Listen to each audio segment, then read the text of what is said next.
Assalamualaikum warahmatullahi wabarakatuh. Saya Nada Soraya, mahasiswa dari Institut Ilmu Sosial dan Ilmu Politik Yayasan Pendidikan Islam di Biak, Papua. Mengambil jurusan Administrasi Publik, Fakultas Ilmu Administrasi, dan sekarang saya sudah semester 2.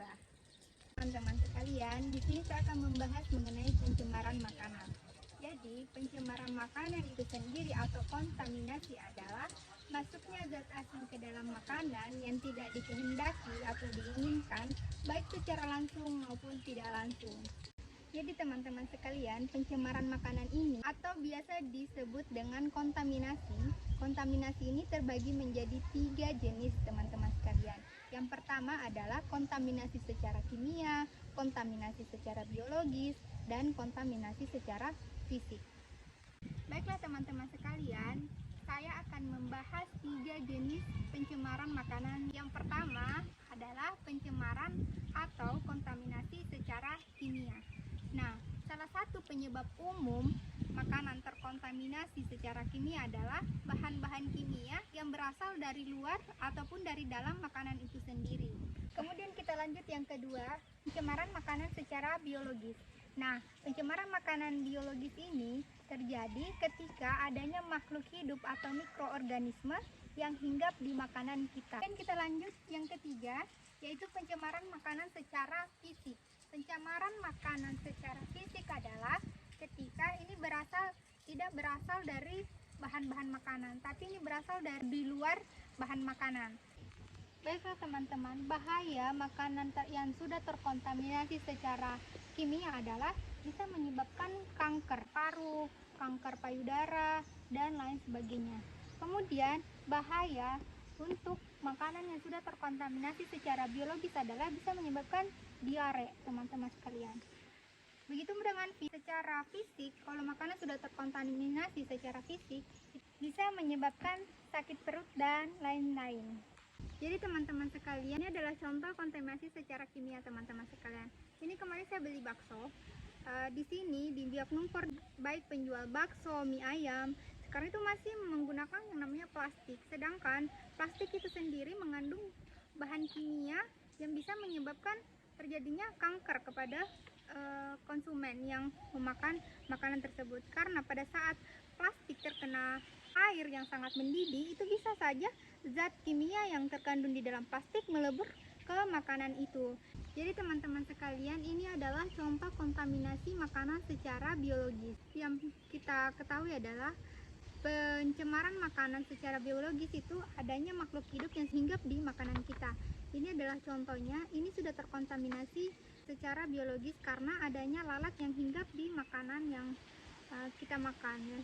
Nah, ini adalah contoh makanan yang terkontaminasi secara fisik.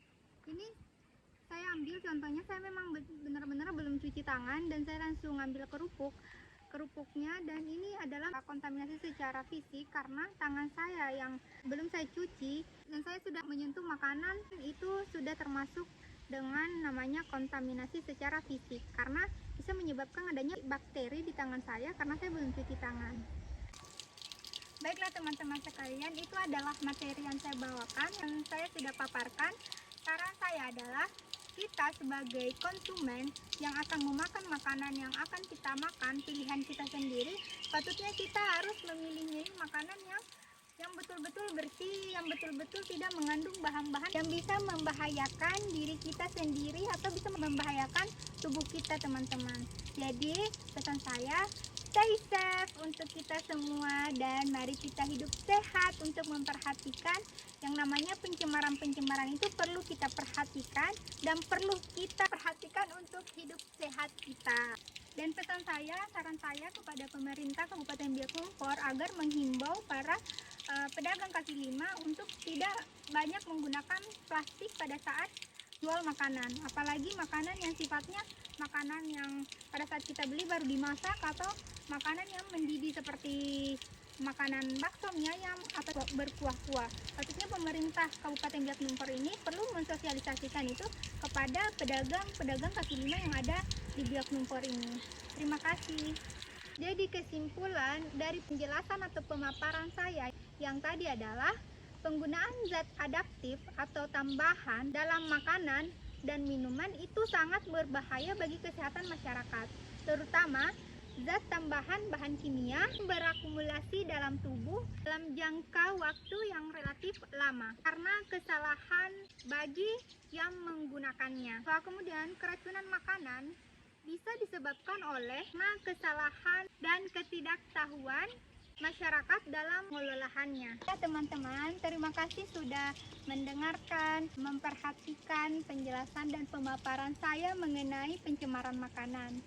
Bagi teman-teman yang sudah lulus SMA tahun ini, mari untuk mendaftarkan diri di kampus ISIP IAPIS Biak Numfor. Untuk info selengkapnya, teman-teman sekalian bisa langsung mendatangi kampus Tijo ISIP IAPIS Biak di Jalan Cendra Negoro di Samova.